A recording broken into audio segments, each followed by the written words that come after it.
Welcome, Ginger. I had a mom recently who I was like, well, why don't you get your kid tested? And she's like, what do you mean, for a learning disability? And I'm like, yeah, like, find out what's going on with him. She's like, he doesn't have a learning disability. I'm like, it doesn't mean he's unable, right? A Disabled lot of is, parents are reluctant to get their kids tested because they're like, oh, then it'll put this stigma on my child. I don't want that. I yes, don't want that. And I'm like, but don't you want your child to succeed? Like, yes. please. And so you are like, in my mind, like such a great example of this, like, and you're very public with it. You're open with it. You have your nonprofit. But I want to start a little bit with the specifics of your processing disorder. And let's just talk about school first, and then we'll talk about life. But just where is the struggle in school? What's hard for you in school? Yeah, I actually struggle with the main subjects that I struggle with were reading and math. So when I was younger, like in elementary school and middle school, those were the two subjects that I would really work on with my tutor. And it's all the word problems and the math problems that really messed me up. And finding the key details in those long word problems were really frustrating and tricky. And then, of course, memorizing all the different formulas for the math problems and putting them to each little problem on the test was really confusing. And then for reading, I have a really hard time with reading, and that's how I originally got tested. In second grade, my teacher was like, she can't really read. She's having a problem. She's not really up with the rest of the class. And that's how I got tested and had my learning disability. But those are the biggest problems. And like reading, I need audio too to read. Not so much anymore, but when I was younger, I really needed the audiobook and the physical copy of the book to help me retain all of that information. So you've learned these strategies to overcome, because like, I mean, being on stage, being in drama, there's obviously a ton of reading that goes into that, right? And also like process and steps and being able to like find your cues and all of that. And yet you shine so gloriously on stage. So how did you choose something that was like, I guess my real question is, a lot of people who might struggle with such a processing disorder would be inclined to fade into the background and just kind of quietly try and get by. Yeah. But you did quite the opposite, right? Yeah. You were like, no, let me lean into this struggle and watch me go, right? Yeah. I think probably your mom was a big factor in encouraging that in you. But I would really like to hear that thought process of, you went into the problem. You didn't shy away from it. Yeah, for sure. I mean, when I was younger, I kind of always knew that I was a little bit different. I kind of always knew that I learned a little bit differently. And like first time I ever stepped on stage was like kindergarten or first grade when I did like the school play or the school musical or whatever in elementary school. And then after that, I was like, I really enjoy this. And it's just something that always stuck.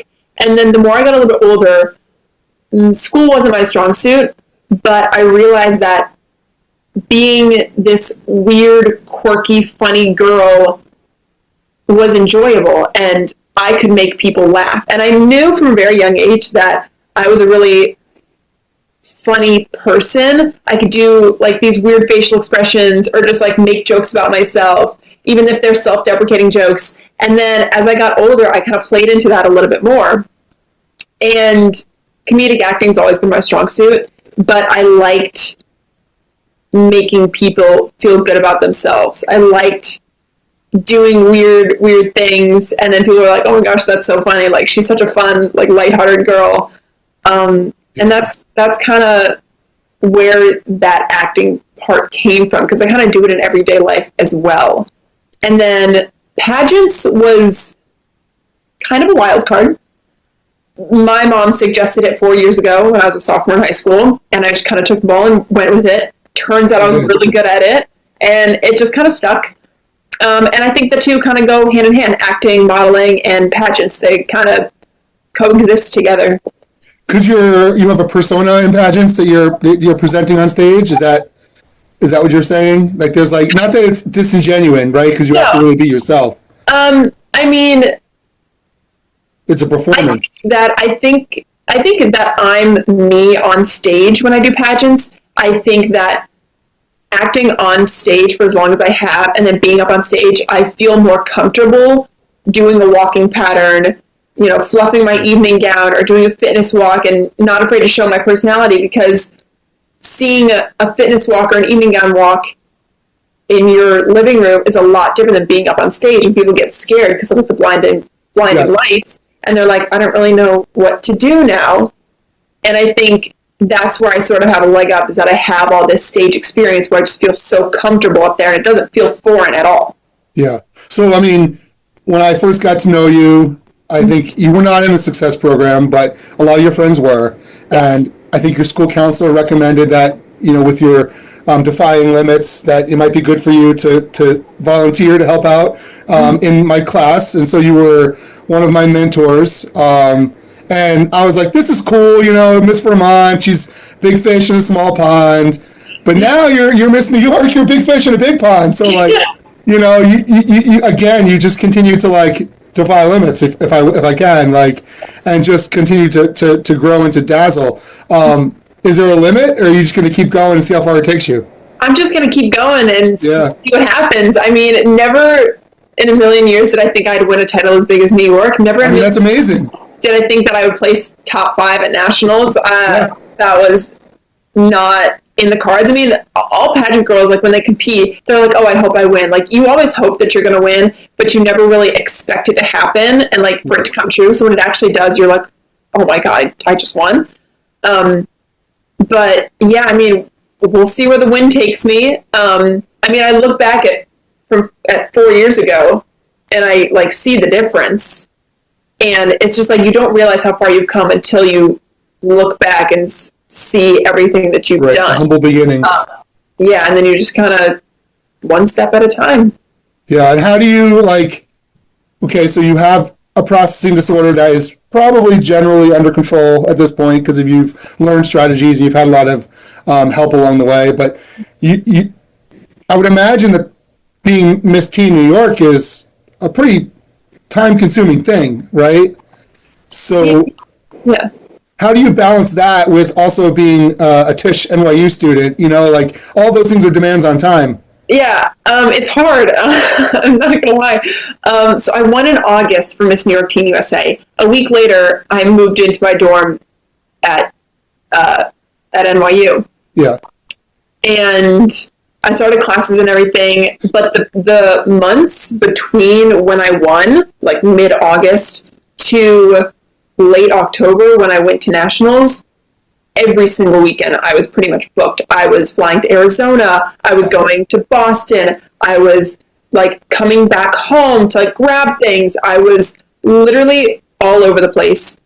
And, like, some of my friends would text me. They're like, want to hang out this weekend? And I'm like, I can't. I'm going to be in Arizona, or I'm going to be in Boston, or I'm going upstate. And they're like, you're always gone. I'm like, I know. Yeah. It's a lot. But it was mostly pageant prep, mock interviews. I would go to one class, race home, get to the gym real quick because I had to get my fitness need to be, like, locked in for the pageant. And then I would come home. I would, like, eat really quickly. I'd have a mock interview. A lot of the times I didn't have to be full glam for the mock interview, which was great. Yeah. But it was a lot. And then I also had scenes to rehearse and then practices with my scene partners. And then I was missing a week of school being in Reno and missing a week of school at Tisch. Yeah. And so your professors are understanding, or they expect you to be a normal student? They expect me to be a normal student. Yeah. So I would tell them, I said, hey, I'm going to be gone for a week around October. How would I go about that? They're like, there's no way to go about that. You don't even have to email us. We'll just take your absence. You're not there, clearly, so you're marked absent for those days that you're gone. Just do the work, I guess, right? Yeah. I'm like, awesome, cool. They said as long as you don't have your scenes, because there's a sign-up sheet for, like, when your scenes go, as long as you don't put your scene on a day that you're not going to be there, just, like, do it before or after you It's on you to manage your time. It's on you to schedule exactly. things. So then when I came back, I had to rehearse with my scene partners because I'm like, oh, we go up this week and we don't have any scene rehearsal yet, but, like, I needed to be memorized for, like, my 3-minute scenes, my 5-minute scenes, have my script analysis done, perform the scenes and everything. Is that worth it? Oh, it's worth it. Do you consider taking a break from school in order to focus on pageantry? I considered taking a break from school if I had won Miss Teen USA. If I had won, then I'd be like, it would be too much. I'm taking a semester off, and I'll graduate in the winter of 2028. So I didn't win, so I was like, okay, awesome. I can stay at NYU, graduate in the spring of 2028, and I can continue my career according to plan. Yeah. Still Miss New York Teen USA, so I've done a few podcasts and things here and there.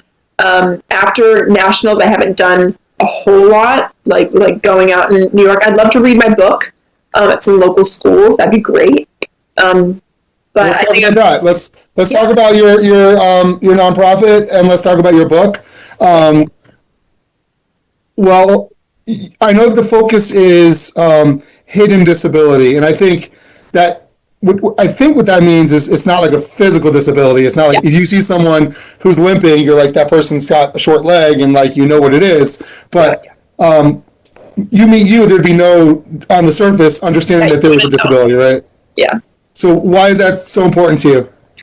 I think because when I first started my platform, nobody really talked about hidden disabilities, and when I took a step back and really thought about it, I'm like, I have a learning disability. My older brother has von Willebrand's disease, which is a blood clotting disorder. He always has bloody noses, and it was a hassle for him when he played sports, especially. Yeah. And then my oldest brother, he had Crohn's, but Crohn's isn't a curable disease. But then, like, he had a surgery, and it wasn't Crohn's. It was like a whole thing. But anyways, the bottom line is he has like intestinal physical stuff problems. But you also wouldn't know that from just looking at him. And I kind of wanted to shed light on that because it's something that you can't physically see. And a lot of people have a misinterpretation of like, oh, you have like a blood disorder or a cognitive function disorder. Like, you must look a certain way or you must speak a certain way. But that's not true. And I tell people, oh, I have a learning disability. And they're like, you don't look like you have a learning disability. That's what you mean, right? Like, you don't talk like you have a learning disability. And I'm like, so clarify, what do you mean by that? And it's just interesting how a lot of people just aren't familiar with the concept at all. And it's like that's their predisposed notion, right? That's their prejudice that disabled looks a certain way or disabled sounds a certain way. Yeah. And you really are defying that notion. So what is, just for people that are not familiar, that are watching, what is Defying Limits? What is your platform? Defying Limits is my website. It's my 501c3 nonprofit. And my little slogan is Defying Limits, Breaking the Invisible Barrier of a Hidden Disability. And I have that website, and then I also have my gingerragaishis.com website, which is new. But Defying Limits is just about, I originally created it because Wicked is also my favorite musical, and Defying Gravity, Defying Limits, it kind of goes hand in hand. Sure. I didn't know that connection. Brooklyn, my daughter Brooklyn will love to hear that. Yeah. She'll definitely be watching this. It's a little late for her right now, but I promised her that I would give her the recording to watch. Okay, perfect. But yeah, so that's kind of how it started, and what are you seeking to do with that platform? Yeah. In addition to kind of addressing the stigma, you help people too.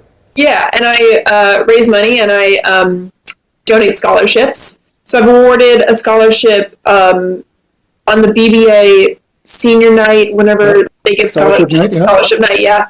I've awarded them the past 2 years. So I awarded it last year and then the year before. And then I've also done a few scholarships at the Miss Vermont organization. And then I also had one, my first ever one was my junior year, it was like towards the end of my junior year. And I gave it to, again, a BBA senior. Do you ever, I remember that conversation because that was the year that you were working with us. Do you stay in touch with any of the scholarship recipients? Yeah, one of the scholarship recipients is actually one of my closest friends, but I do not pick the scholarship winners. I just want to preface that. I do not. My board of directors reads all the essays, and then that's good for you to have that separation. It really is, so you can say it was fair, it's not partial.